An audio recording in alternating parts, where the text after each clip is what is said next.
Permitir, Nicole Mariani. A Késia entrou também. E aí, Késia, Nicole, Davi, vamos começar com vocês três. Cadê o povo? É porque eu fiquei uma semana sem fazer, daí o povo meio que vai desanimando, mas daqui a pouco eles chegam. O povo chega meio atrasadinho, geralmente. Então vamos lá. Eita, pessoal, semana passada eu não estava bem, né? Mas essa semana eu já tô. A gente continua a leitura, faltam não muitos poemas, não, né? Essa coletânea dela, alguns também que estão meio chatos, não são tão interessantes. Ana Clara, Sabor Ana Clara, como ela tá lá na Bianca também, ó. O pessoal tá chegando lá no WhatsApp dela. Então, tem um poema aqui que chama Porta Estreita, que é bem legal. Eu vou dividir a tela com vocês aqui, compartilhar a tela, e daí a gente já vai ler ele. Compartilhar. Tela inteira, compartilhar. Isso. Eu até esqueci como é que usa o negócio aqui. Vamos ver. Aí, compartilhando. Então, vamos lá para o negócio da Adélia, que é a poesia da Adélia. A porta estreita. Deixa eu fechar uma janelinha aqui. Olha lá. Deus tem compaixão desta cidade e de mim, que andei em suas ruas secretamente, dizendo-me: sou o poeta do povo. Então ela usou um eu lírico masculino aí, né? Que cansaço é viver. Um mosquito cantor rodeia minha cabeça. Decide-te a santidade. Então, o eu lírico, um poeta que, passando por uma cidade, provavelmente uma cidade de muitos pecados, ele está se comportando como se fosse um profeta que pede, né, o misericórdia de Deus para aquela cidade, e diz que um mosquito passou falando assim pela cabeça dela, dizendo: decide-te a santidade, ou seja, vá pelo caminho dos santos, né? Me desgostam turistas, só existe um lugar, a picada do sofrimento, ela é perfeita. Então, faz aqui uma alusão a se atingir a santidade pelo sofrimento, né? Por se deixar sofrer para atingir a santidade. Não me dou, e daí ela faz essa analogia com o mosquito, né? Não me dou mais por quem nunca viu o mar. Minha mãe perdoou meu pai perdoou estes oceanos, sim. Né? Então, dá um final meio hermético, meio estranho. Deixa eu ver, deixa eu deixar entrar a pessoa aqui, peraí. Ó, cantigas medievais, que legal. Quem pediu para entrar? Cadê? Ué, deixa eu ver aqui. Achei. Emily Beatriz, pronto. Bem-vinda, Emily. Deixa eu ver se ela já está aparecendo aqui. Eita. A voz não está lá muito boa, mas tudo bem. Então, pedido inicial, tem compaixão, estabelece zona de oração, cansaço existencial, né? A cidade como espaço de sofrimento e desgaste. O sujeito caminha secretamente, acreditando ser o poeta do povo, revelando a consciência de missão, uma missão quase messiânica, profética, e tem tensão entre a grandeza simbólica e a fragilidade pessoal, quando ela fala que cansaço é viver, consciente do esgotamento existencial desse eu lírico, né? Estou cansado. Mosquito seria a voz da consciência e uma vocação para uma vocação religiosa, no sentido de uma vocação de você ser algo mais do que simplesmente mais uma pessoa da cidade, mais uma pessoa entre tantos, mais alguém que vai, vamos permitir o Breno entrar, uma pessoa destinada à santidade, a algo maior. Então é como se fosse um profeta, uma figura messiânica mesmo. Aqui. Então, a santidade surge como exigência difícil, mas ao mesmo tempo obsessiva. Então, rejeita a superficialidade. Naquele verso, me desgosta um turista. Não, turista é aquele que conhece pouco da realidade, aquele que está ali de passagem. Não, tem que ser alguém com uma relação mais profunda com a realidade. Então, a verdadeira experiência humana é associada à dor, né? Como eu falei, a picada do sofrimento. É essa que vai levar à santidade, que é o objetivo desse lírico aí. Então, ele é visto paradoxalmente como algo perfeito, né? Então, é dor, mas é perfeita e é revelador da essência. Né? Então, ele abandona a compaixão abstrata quem nunca viu o mar, para valorizar a experiência afetiva concreta, né? Então fala do perdão da mãe, né? O perdão do pai, e associa isso à dimensão dos oceanos, algo grande. Vai valorizar os vínculos íntimos acima das grandes abstrações sociais. Então a religiosidade aí está ligada à transcendência distante, mas uma experiência concreta que inclusive passa pelo sofrimento humano, né? Então aí. E agora a gente vai para o terceiro livro dela, deixa eu ver se é o terceiro, que é o Pelicano. A gente viu Bagagem, de 76, Coração Disparado, de 78, Terra da Santa Cruz, de 81. Tá? E daí ela ficou uns bons anos sem publicar nada de poesia, e daí em 87 ela foi publicar O Pelicano. Tá? Mas o melhor livro dela mesmo é o Bagagem, viu, gente? Foi assim, o livro de estreia, o melhor que ela já escreveu.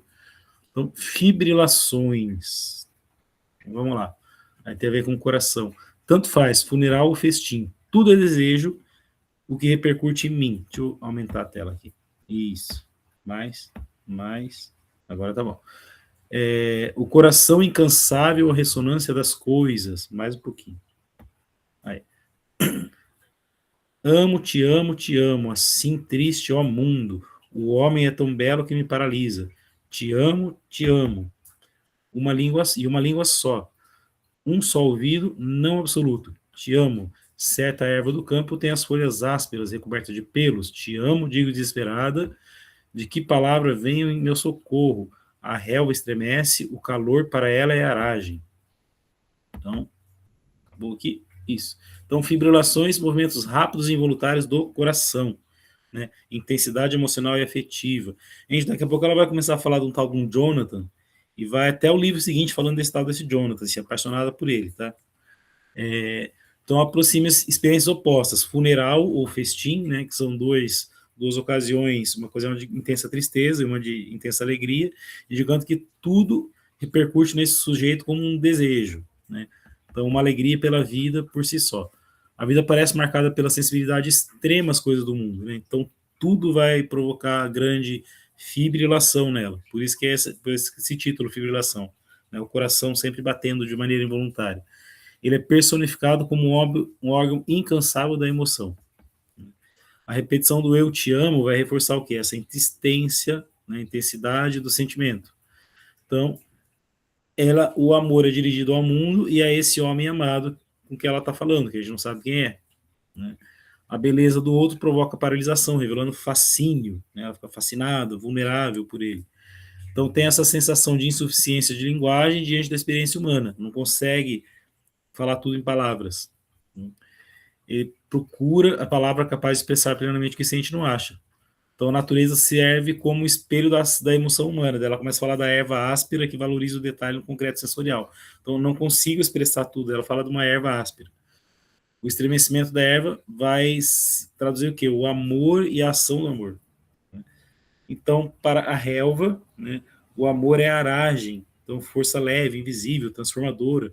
Então, quando você ara um campo, você vai passar uma lâmina, né, uma foice nele, lá, lâminas de metal, vai sulcar, vai transformar essa terra. Então, é como se fosse isso. O amor é algo que transforma, como aquelas lâminas do arado transformam a terra. Né, revolvem a terra e transformam em outra coisa, para ser, inclusive, mais fértil. Então, o amor é uma aragem da fertilidade, vamos dizer assim. Então, vibrações afetivas contínuas, que são essas fibrilações, né, do coração diante do amor, da beleza, da existência. Esse é um daqueles poemas mais para cima, mais alto astral, da Adélia Prado. Então, lírios, lírios, a vida só tem mistérios. Né? Lirial, lirial quer dizer mesmo de lírio, relativo a lírio. Então, lírio é aquela flor bonita lá, né, cheirosa. Destruo os lírios, eles me põem confusa. Os finados se cobrem deles. Os canteiros do céu, onde a viragens passeio. Então, está falando que os lírios deixam ela confusa, né, que o lírio tem os seus mistérios.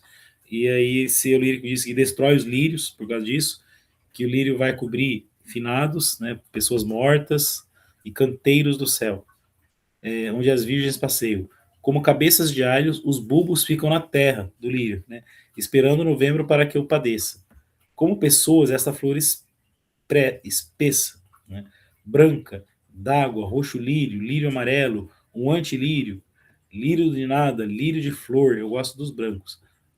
Hausto floral do mundo, pensamento de Deus inconcluído, nesta tarde de outubro que me pergunto, para que servem os lírios, além de me atormentarem? Então parece ter um certo fascínio e uma repulsa pelo lírio, né? Ela fica fascinada, uma obsessão que ao mesmo tempo é fascínio e medo e tormento. Né? Um lírio negro é impossível, inocente e voraz lírio não existe. E esta fala é delírio. Então ela está meio que delirando lá. Né? E ela fala assim, ela fala que o lírio tem mistério e ambiguidade. E essa ambiguidade está justamente no sentimento que ela tem sobre o lírio.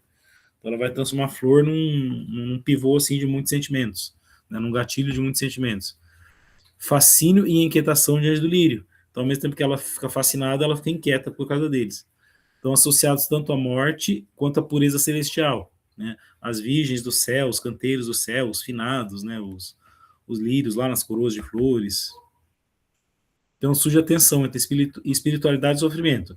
Ele tenta destruir o lírio, né, ser lírico, mas permanece dominado por eles. Então, a flor vai provocar uma confusão existencial, muito mais emocional que existencial, na verdade. Aí vai falar do ciclo natural. O bulbo enterrado sugere o quê? Um ciclo natural de espera e retorno. Né? O bulbo fica na terra esperando. Então o lírio vai lá e um dia ele vai renascer. Né? Ele vai nascer, então é o ciclo de existência. Novembro é ligado ao padecimento, porque novembro é o mês dos mortos, é o mês dos defuntos, né? Lembrando que a Adélia tinha uma espiritualidade católica muito forte nela. Então é o mês de finados. Os lírios são humanizados como se fossem pessoas, né? Aproximando natureza e experiência humana. Aí o poema explora diferentes tipos de lírio, né? Ampliando suas possibilidades simbólicas, o branco, o amarelo, o não sei qual outra cor que ela fala do antilírio, fala do lírio que não existe, que é o negro, e ela vai chamar aqui o pensamento de Deus inconcluindo, ou seja, simbolizando que o lírio simboliza algo que está aberto e não concluído, mas que é indecifrável. Né?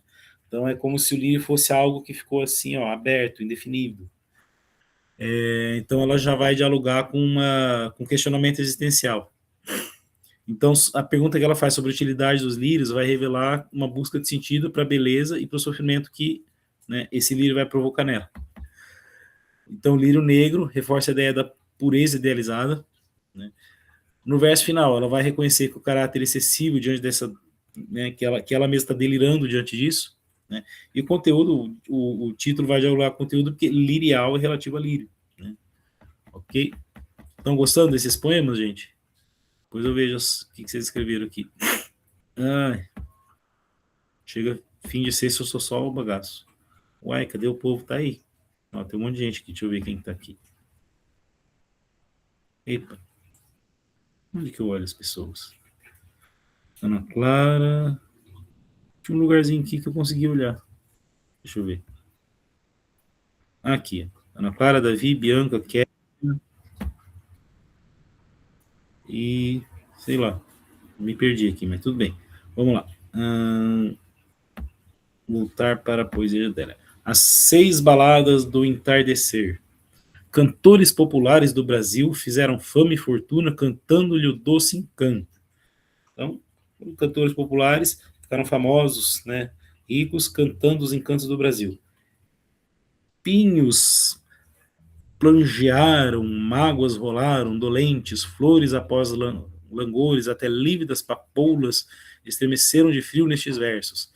Aí ela usou um pouquinho de aliterações aí, né? Pinhos plangearam, mágoas rolaram, dolentes. Ela pegando alguns lugares comuns da poesia sobre o Brasil, né? Das músicas sobre o Brasil, música popular sobre o Brasil, e tá falando assim, ó, lívidas papoulas. Ela repetiu muito L aí, né? Isso a gente chama de aliteração. Como lívidas papoulas são teus olhos lantejoulas. Aí ela citou um trechinho de uma canção popular sobre o Brasil. Em vem a noite com seu manto negro. É em vem mesmo, tá? Porque é uma maneira popular de falar. Resto de luz no poente. Ela tá usando a linguagem das canções populares. Também chamado ocaso, e mais lindamente crepúsculo, na voz do cantor do rádio. Então tá falando das músicas antigas sobre o Brasil, da época da era do rádio. Papai já jantou faz tempo, mamãe já morreu faz tempo que estou aqui, fingindo fazer chalaça. Então, aí está fazendo referência, papai já jantou, mamãe já morreu, e ela está aqui fazendo brincadeira, fazendo graça. Papai e o relógio, 6 horas já. Quem não fez, não faz mais. Vermelhidões de incêndio, os rostos meio pálidos da figura. Fulguram. Então lá. Entardecer, tradição sentimental das canções populares. Né? Ele vai dialogar ironicamente com a linguagem melodramática da música popular antiga brasileira, né? Da era do rádio.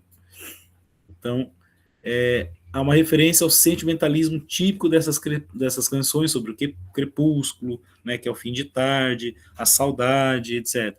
Aí ela vai enumerar imagens, pinhos, magos, papoulas, recriando aquele universo lírico exagerado, aquelas canções de amor exageradas, bem próprias da era do rádio, lá Orlando Silva, aquela turma toda. O uso de termos como ocaso, crepúsculo, vai evidenciar o quê? A consciência da linguagem poética tradicional sempre no fim da tarde ali. Né? O rádio funciona como mediador cultural efetivo, né? Que vai falar justamente dessa época, dessas canções muito... canções amorosas, lírico-amorosas muito derramadas, muito exageradas. Aí ela muda abruptamente para a experiência íntima e familiar. Né? A repetição do faz tempo vai introduzir o quê? Sensação de passagem do tempo, de perda. Né? A morte da mãe vai marcar muito profundamente esse lírico. Ele vai revelar o quê? Certa imobilidade existencial. Estou aqui fingindo fazer chalaça. Deixa eu só ver quem está querendo entrar aqui. Permitir um convidado, esse convidado é a Isabela Primo. Bem-vinda, Isabela. Então vamos lá. A fala do pai, né, já vai trazer para a realidade, né, vai tirar do devaneio e vai trazer para a realidade. Ao entardecer, deixa apenas de ser imagem romântica e torna-se isso aqui o símbolo de finitude, ou seja, já está de noite, está na hora de jantar, está na hora de ir para a cama. Então ele vai misturar ironia, nostalgia, melancolia, né, tudo ao mesmo tempo, e é isso. Tá? Vai sintetizar o imaginário sentimental das baladas quanto à percepção concreta da passagem do tempo, né, perda familiar, vai do sonho para o presente. Então, agora, ó, a morte morreu. Vamos ver. Quando o ano acinzenta-se em agosto e chove sobre as árvores que mesmo antes das chuvas já reverdeceram, da mesma estação levantam-se nossos mortos queridos e os passarinhos que ainda não vão nascer. Então o ano se acinzentando em agosto. Então está dizendo assim, agosto vai trazer uma chuva muito forte. Agosto vai trazer a primavera, o último mês de inverno está trazendo a primavera. E daí chove sobre as árvores. Né? E daí vai se levantar os nossos mortos, os passarinhos. Então, ó morte, onde está a tua vitória? Em tempo bom, diz meu pai. A mãe acalma-se, tomam-se as providências sensatas. Todos para a janela espiar as goteiras. Chuva choveu, goteira pingou. Pergunta o papudo se o papo molhou. Ó a literação aqui de novo. Pergunta o papudo se o papo molhou. Pergunta a menina se a vida acabou. E acaba ali. Né? Então, a morte morreu, então a ideia de que a vitória sobre a morte, especialmente ligada à ressurreição. Então, vai renovação cultural, esperança espiritual e relacionado aos ciclos naturais, aos ciclos da natureza. Agosto é um mês de melancolia, né? Acinzenta-se, e também de transformação. Então, esse acinzentar-se é o céu se acinzentando para trazer a chuva, e essa melancolia de agosto. A chuva vai ser o quê? A renovação, continuidade da vida, porque depois disso vem a primavera, né? Que é a estação das flores, que é setembro. Então, as árvores reverdecidas é a ideia do renascimento. Os mortos queridos levantam-se, memória e ressurreição. Então, levantam-se onde? Na mente dela, no coração dela. Então, ele vai unir passado e futuro, incluir os passarinhos que ainda vão nascer. Ou seja, esses passarinhos que ainda vão nascer são, ou seja, a lembrança dos que se foram, eles não morrem porque eles estão na nossa lembrança, e a certeza de que tem outras pessoas para nascer ainda, ou seja, a vida não termina. A vida do indivíduo pode terminar, né, neste mundo, mas a sua alma continua imortal, e tem outras almas vindo, ou seja, a vida continua, a vida humana continua, até o fim dos tempos. Então, A citação bíblica, a morte, onde está a tua vitória, reforça esse horizonte cristão de superação da morte, né, de mortalidade da alma. O pai vai representar a serenidade, a confiança, né? A mãe, o cuidado prático, reorganização da vida cotidiana, né? A cena doméstica das goteiras, né? Vai unir a consciência da beleza, da transcendência e a vida cotidiana. Cantiga popular, que ela coloca lá, vai trazer a oralidade infantil, né? Beleza infantil, porque tem a menina ali, tem elas projetando como menina, junto com os pais. Então é um amor simples, né? Reflexões profundas sobre vida e morte. Tá? Então, a menina, olhando a chuva, desloca o poema para um plano existencial, né? O sentido da vida. Né? Então, a morte morreu por quê? Porque ela tem consciência de que a vida existe sempre, né? Não apenas no momento que ela está vivendo, não apenas no presente. Então, existe no passado, na memória, no presente, na consciência do presente, na consciência do futuro e da imortalidade futura. Ok? Então, responsório. Ó, de novo, ela está aí atravessando aqueles momentos. Você vê que a Adélia ela começa a colocar os poemas dela meio que organizados tematicamente, né? Então, responsório também é aqui, ó, é uma oração litúrgica da tradição católica. Então, ela está num momento assim mais religioso agora. Santo Antônio, procurai para mim a carteira perdida, vós que estáis desafadigado, gozando junto de Deus a recompensa dos justos. Então, aquela oração tradicional, popular, né, pedir as coisas para Santo Antônio, para São Longuinho, para algum santo de devoção. Estão nela a paga do meu trabalho por um mês, documentos e um retrato onde apareço cansada, com a cara que ninguém olhará mais de uma vez, a não ser vós, que já em vida vos apiedáveis dos tormentos humanos. Então, é assim uma pessoa, uma mulher pedindo para Santo Antônio ajudar ela a interceder para ela achar a carteira, né? E daí são as coisas do dia a dia, é o cotidiano, né? O salário de um mês, documentos, o retrato, né? Para que ninguém vai olhar, a não ser ele que já em vida se apiedava das pessoas, né? Sumiu a agulha da bordadeira, sumiu o namorado, o navio do alto mar, sumiu o dinheiro no ar. Tenho que comprar coisas, pagar contas, dívidas de existir neste planeta convulso. Tá? Essa é uma realidade que vocês não conhecem muito, vocês vivem do Pix, né? Mas antigamente as pessoas recebiam dinheiro, iam lá num guichezinho, recebiam dinheiro e levavam o dinheiro na carteira. Se perdeu aquela carteira, já era, se perdeu o salário do mês. Tá? Prometo-vos com a vela de cera um terço do meu salário e outro que rezarei para entoar o vosso louvores, ó martelo dos hereges, que era um apelido que Santo Antônio tinha, né? Martelo dos hereges, cuja língua restou fresca entre vossos ossos intacta. Né? Então está falando lá do milagre da língua de Santo Antônio também, né? Porque ele tinha, depois que ele morreu, a língua ficou intacta. E representando isso que ele tinha uma oratória muito boa, né? Ele destruía hereges com a sua oratória. Então a língua dele, como símbolo, ficou intacta depois que ele morreu. Servo do Senhor, procurai para mim a carteira perdida, se não aprouver a Deus para a salvação da minha alma, procurai antes ensinar a viver como vós, como um pobre de Deus. Amém. Então é uma oração muito bonita, porque ela está conversando com Santo Antônio, pedindo a sua carteira de volta, e no fim ela fala assim, mas se não aprouver, né, que Deus me faça, propicie para mim viver como você viveu, né, amigo da pobreza, porque o Santo Antônio ele era franciscano, né, foi um dos primeiros discípulos de São Francisco ali no século XII, e o 12 não, 12 ou 13, agora eu me confundi, mas do século XIII. E daí o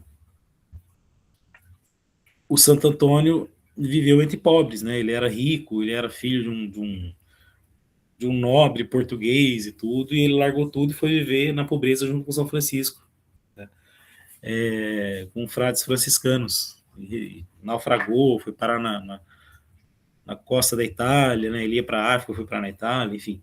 E daí virou Santo Antônio de Pádua. Mas aí ela tá falando assim, então se não aprover a Deus que eu reaja minhas coisas, que eu recupere minha carteira, que eu aprenda a ser feliz na pobreza igual você foi. Né? Bem bonita essa oração. Então assume forma de uma prece dirigida a Santo Antônio. Pedido inicial é simples e cotidiano, contra a carteira, né? Não tem muito. Isso aqui tudo eu falei já. Vamos lá. 2 horas da tarde no Brasil. Vamos lá.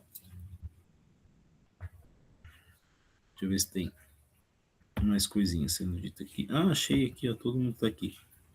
Gustavo, Isabel, Késia, Maria Santos, a Nicole, o Davi, o Breno, a Bianca, Ana Clara e eu 2 vezes. Tem 2 vezes eu. Vamos lá. A poesia já deve. Tanto quando a vida, amo este calor, esta claridade metafísica, este pequeno milagre. No ar tórrido, os alecrins de seda não se crestam, espalmam como jovens hebreus cantando na fornalha. Então, ela gosta dessa, né, 2 horas da tarde, aquela hora de sol bem intenso, de calor bem intenso, principalmente se ele está no verão, primavera ou em Naviraí, né, que não seja os 3 meses de frio de Naviraí aqui. Então, e ela fica alegre, né? Ela gosta dessa claridade das 2 da tarde, claridade metafísica, ou seja, essa claridade que está além da nossa própria realidade, né? Essa claridade que é como se fosse um pequeno milagre. E os alecrins nesse horário, né, não torram, não murcham, né? Eles são como os jovens hebreus, os 3 jovens hebreus lá queimando na fornalha, né, sem queimar, na verdade, né? Cantando e sem pegar fogo.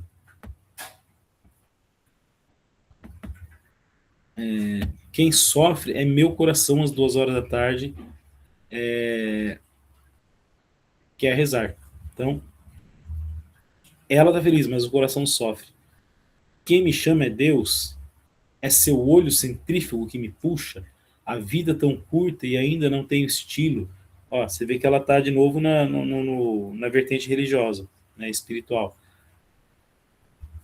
Palavras como astrolábio desviam-me de seus deveres. Astrolábio é um instrumento marítimo.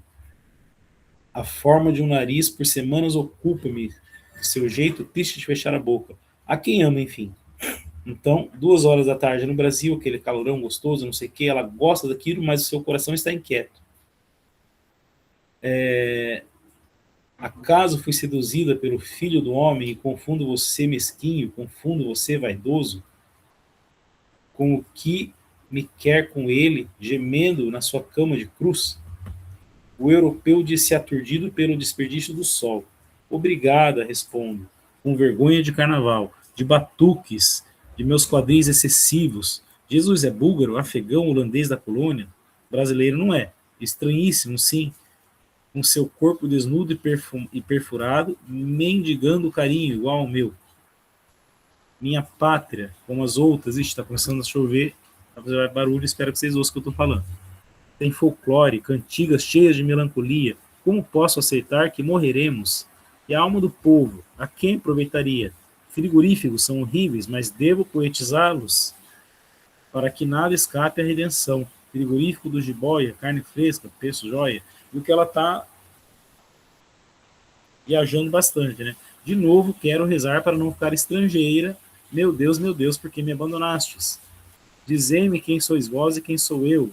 Dizei-me quem sois vós e quem sou eu. Então, tempo e espaço concretos transformado em experiência espiritual e existencial de novo.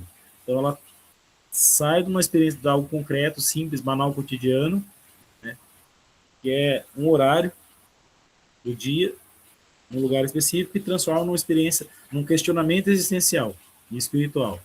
Então, o calor e a luz tropicais, né, são apresentados como elementos quase sagrados, claridade metafísica. Cotidiano brasileiro, dimensão transcendente.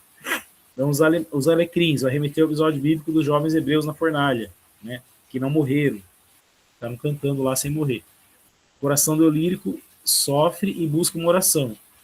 Então, surge uma dúvida central. O chamado interior vem de Deus ou do desejo humano? É nisso que ela fica dividida. Eu estou sendo chamada por Jesus ou pelo meu desejo? O sujeito reconhece a sua dispersão estética. Ainda não tenho estilo. Pequenos detalhes físicos tornam-se obsessões contemplativas. Confusão entre amor humano e experiência mística. Ela não sabe pelo que ela está passando. Aí a figura de Cristo, a proximidade ela é apresentada pela fragilidade corporal, né, que vai representar a fragilidade afetiva desse eu lírico. Então, ela fala assim, Cristo com seu corpo desnudo, né, furado e tudo mais, carente de afeto, né? Porque ele foi largado, foi esquecido, foi traído, e daí ela se vê como aquele Cristo abandonado, né? Então a sua carência afetiva ela compara como Cristo abandonado. O poema problematiza a identidade cultural brasileira diante da tradução cultural europeia. Aí fica mais aí que o poema começa a ficar confuso. Aí ele sente vergonha e fascina pelo excesso tropical, carnaval, quadris excessivos, tudo. Aí Cristo como estrangeiro universal, deslocado em qualquer cultura. Então Cristo é búlgaro, é holandês, de onde que ele é? Ele é de todo lugar, ele é universal. Mas a morte é o destino coletivo de todo mundo, né? Surge a ideia de que tudo precisa ser redimido pela poesia, até os frigoríficos e anúncios populares. Então, até a coisa mais comunzona aí, um frigorífico, anúncio popular, propaganda de carne, tudo tem que ser redimido, tudo tem que aparecer na poesia. Então, ele vai fundir a linguagem sublime e a banalidade cotidiana. E daí, repetição final lá do quem sois vós, quem sou eu? Transforma o texto em busca metafísica existencial, né, profunda. E é isso, vai ser um poema sobre religiosidade, desejo, identidade nacional um pouco, crise existencial ao mesmo tempo, né? Diante de instâncias de revelação lá às 2 horas da tarde. E meu nariz está trancando. Eita, que beleza. Ó, a batalha.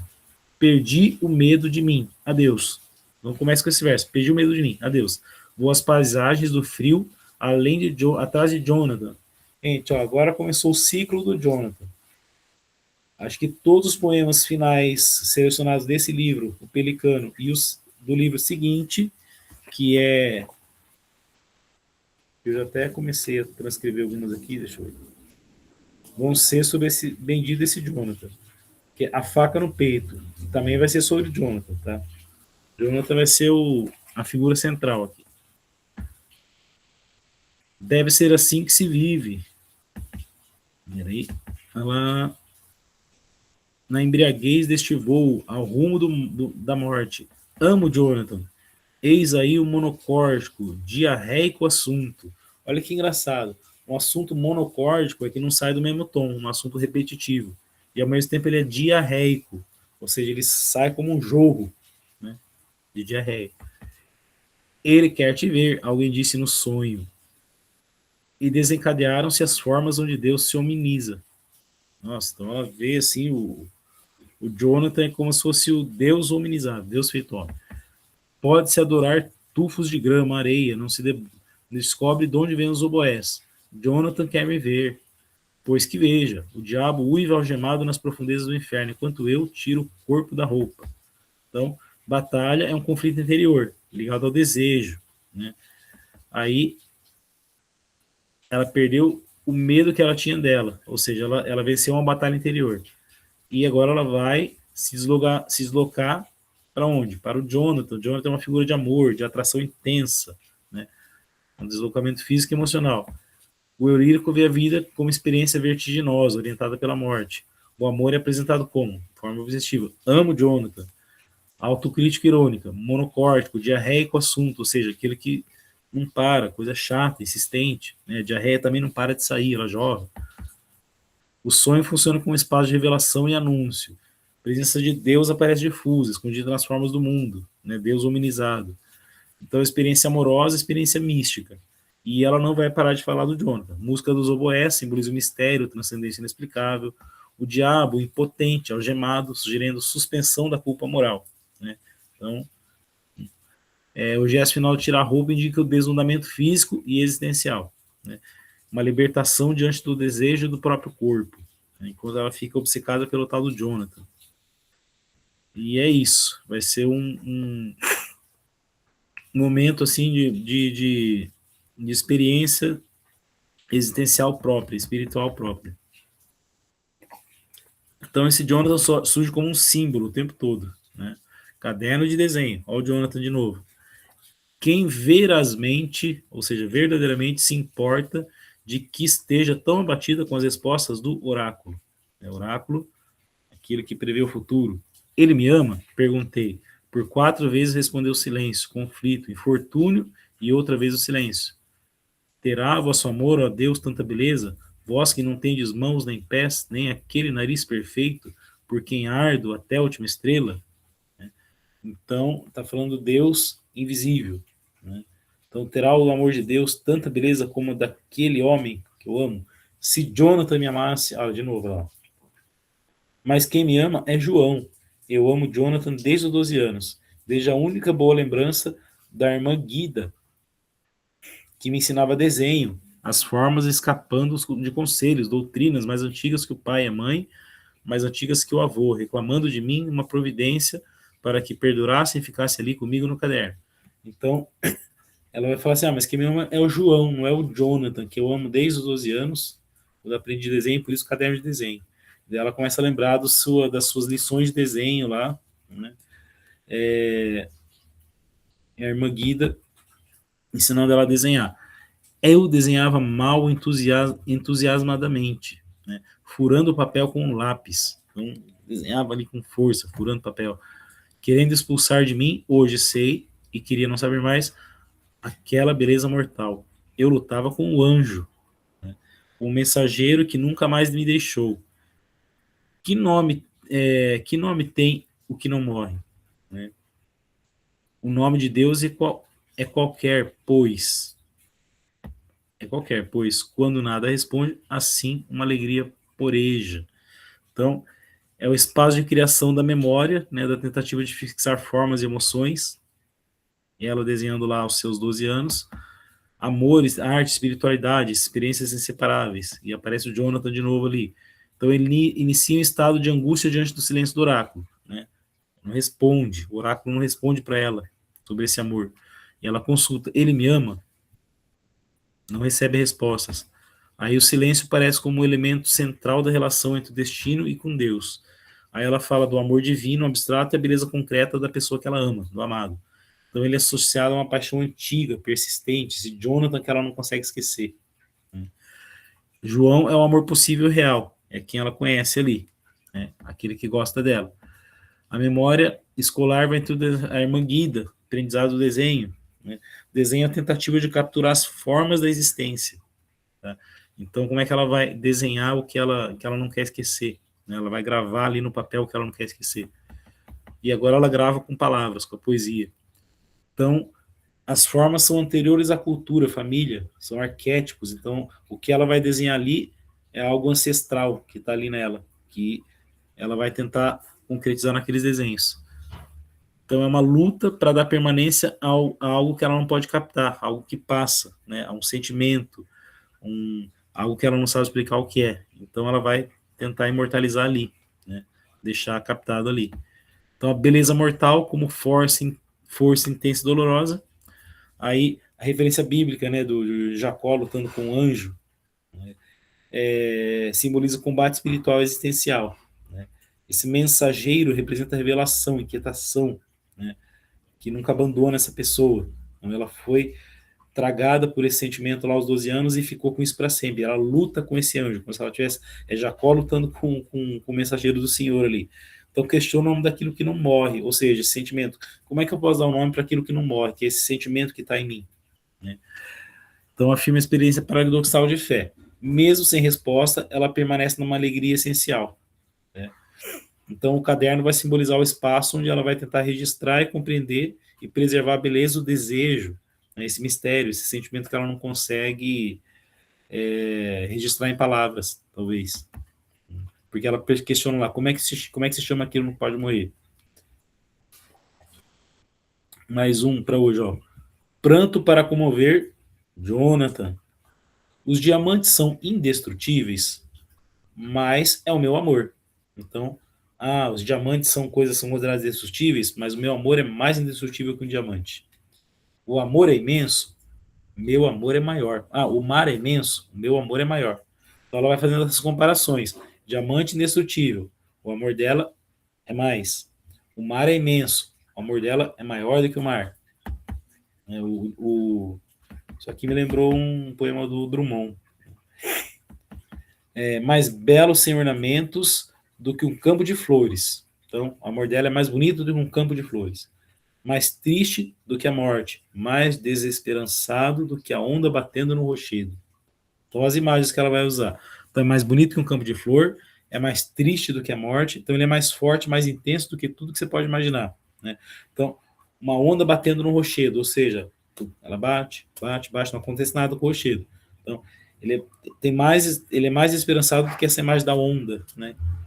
À toa ali batendo. Mas tenaz que o rochedo. Então, ele é mais duro e firme do que o rochedo. Então, a onda bate, o rochedo fica lá. A onda bate, o rochedo fica lá. Então, ama e nem sabe mais o que ama. Ou seja, o amor dela é uma coisa absoluta, é uma coisa tão forte, tão grande, tão grandiosa e poderosa, que esse amor que ela sente é maior do que qualquer coisa que você possa imaginar. Mais ou menos isso que ela falou, né?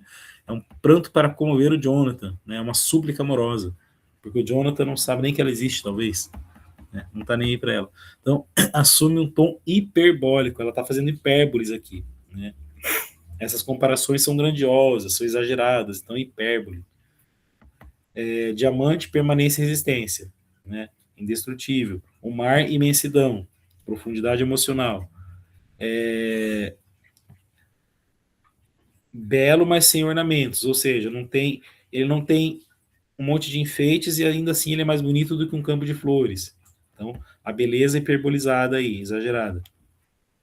Aí, só que ele vai falar que o amor e o sofrimento de forma inseparável, né? É uma coisa que, assim, sofre e não consegue. Tristeza é comparada à morte, movimento incessante das ondas, né? O rochedo é a firmeza e a persistência, apesar de todo esse sofrimento, ele persiste. Quem usava muito essa imagem do rochedo diante das ondas eram os poetas árcades, lá do século XVIII, que eles se viam como as ondas e as mulheres que eles amavam os rochedos, né? Elas eram como rochedos que recebiam o vento e o mar ali e ficavam indiferentes, né? E as ondas seriam os amores deles, que eles declaravam para elas e elas não queriam saber deles. O amor resiste ao desgaste como um obstinado inevitável, né? É o rochedo. Agora o rochedo não é a pessoa indiferente, é a pessoa que ama, é o amor dela. Então o verso final vai revelar o controle e dissolução do objeto amado. Nem sabe mais o que ama. Então é absoluto, falei, é um amor absoluto, grandioso, né? O amor dela é maior que tudo. Ok? Vamos ver se dá para ler mais um. Adoração noturna. Agora são poemas mais curtos, né? Vamos ver se o Jonathan tá nesse aqui. Vamos ver se tem o nome dele ali. Olha, não tem. É